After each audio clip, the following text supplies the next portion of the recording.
Assalamualaikum warahmatullahi wabarakatuh. Perkenalkan, Ananda Murti Deswiliani dengan NIM 2014030043, jurusan Manajemen Pendidikan Islam Lokal MPIB. Jadi, tujuan saya membuat video ini untuk memenuhi tugas UAS mata kuliah Manajemen Laboratorium. Materi yang akan saya jelaskan di sini mengenai jenjang jabatan Pranata Laboratorium Pendidikan. Jadi, poin yang pertama yang akan saya jelaskan yaitu Pranata Laboratorium Pendidikan. Jadi, kita harus mengetahui apa sih itu Pranata Laboratorium Pendidikan?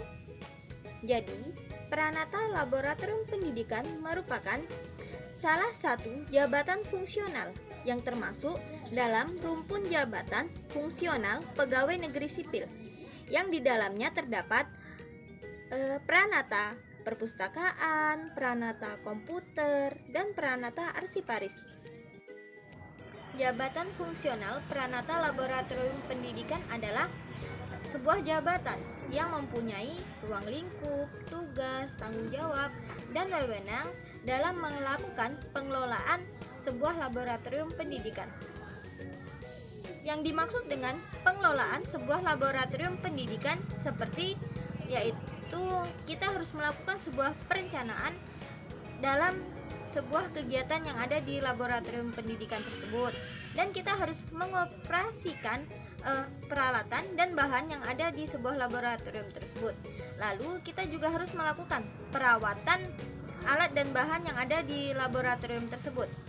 Selanjutnya kita juga harus mengevaluasi dan mengembangkan kegiatan yang ada di sebuah laboratorium tersebut. Pranata Laboratorium Pendidikan mengelola 4 tipe. Tipe yang pertama yaitu Laboratorium Ilmu Dasar yang terdapat pada sekolah menengah pertama.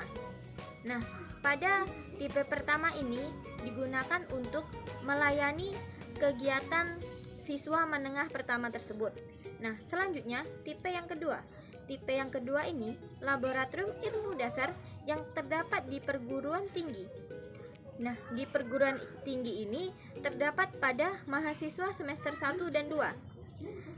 Tipe kedua ini digunakan untuk melayani kegiatan mahasiswa di perguruan tinggi tersebut. Nah, selanjutnya pada tipe ketiga. Pada tipe ketiga ini laboratorium bidang keilmuan yang terdapat di sebuah jurusan atau program studi.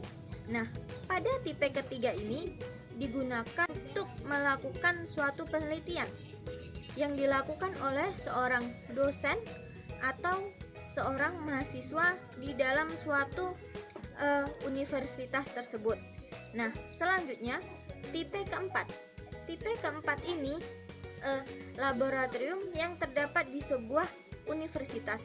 Nah, tipe keempat ini digunakan untuk melayani sebuah kegiatan dosen, dan mahasiswa serta dilakukan untuk pengabdian kepada masyarakat sekitar. Selanjutnya kita masuk ke pembahasan yang kedua. Jadi, pembahasan yang kedua ini mengenai jenjang jabatan Pranata Laboratorium Pendidikan. Peraturan Menteri Pendayagunaan Aparatur Negara dan Reformasi Birokrasi Nomor 7 Tahun 2019 menetapkan bahwa jabatan fungsional Pranata Laboratorium Pendidikan terdiri atas 2 kategori. Kategori yang pertama yaitu kategori keterampilan dan kategori yang kedua yaitu kategori keahlian. Pranata Laboratorium Pendidikan untuk kategori keterampilan terdiri atas 3, yaitu yang pertama yaitu Pranata Laboratorium Terampil.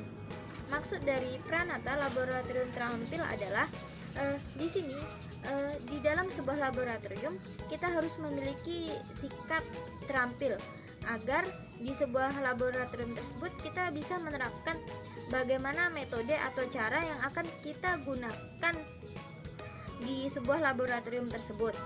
Nah, kategori yang kedua yaitu Pranata Laboratorium Pendidikan Mahir. Maksud mahir di sini yaitu di dalam sebuah laboratorium tentu kita harus mahir dalam penggunaan sebuah alat dan bahan yang ada di sebuah laboratorium tersebut. Karena apabila kita tidak mahir dalam penggunaan alat dan bahan dalam sebuah laboratorium tersebut, maka nanti terjadi sebuah kesalahan-kesalahan di dalam sebuah laboratorium tersebut. Nah, kategori yang ketiga yaitu Pranata Laboratorium Pendidikan Penyelia. Maksudnya di sini yaitu dalam sebuah laboratorium tersebut tentunya ada pengawasan agar sebuah laboratorium tersebut dapat terjaga dengan baik. Sedangkan jenjang jabatan fungsional Pranata Laboratorium Pendidikan kategori keahlian terdiri atas 3. Yang pertama yaitu Pranata Laboratorium Ahli Pratama. Maksudnya yakni pada Pranata ini jenjang Pranata ini sudah memperoleh ijazah D1. Nah, selanjutnya yaitu Pranata Laboratorium Pendidikan Ahli Muda. Pada ahli muda ini Pranata Laboratorium Pendidikan tersebut sudah memperoleh gelar D2. Selanjutnya Pranata Laboratorium Pendidikan Ahli Madya. Pada ahli madya ini, Pranata Laboratorium Pendidikan tersebut sudah memperoleh atau menyandang gelar D3. Sekian penjelasan materi dari saya. Mohon maaf apabila ada kata-kata saya yang salah. Assalamualaikum warahmatullahi wabarakatuh.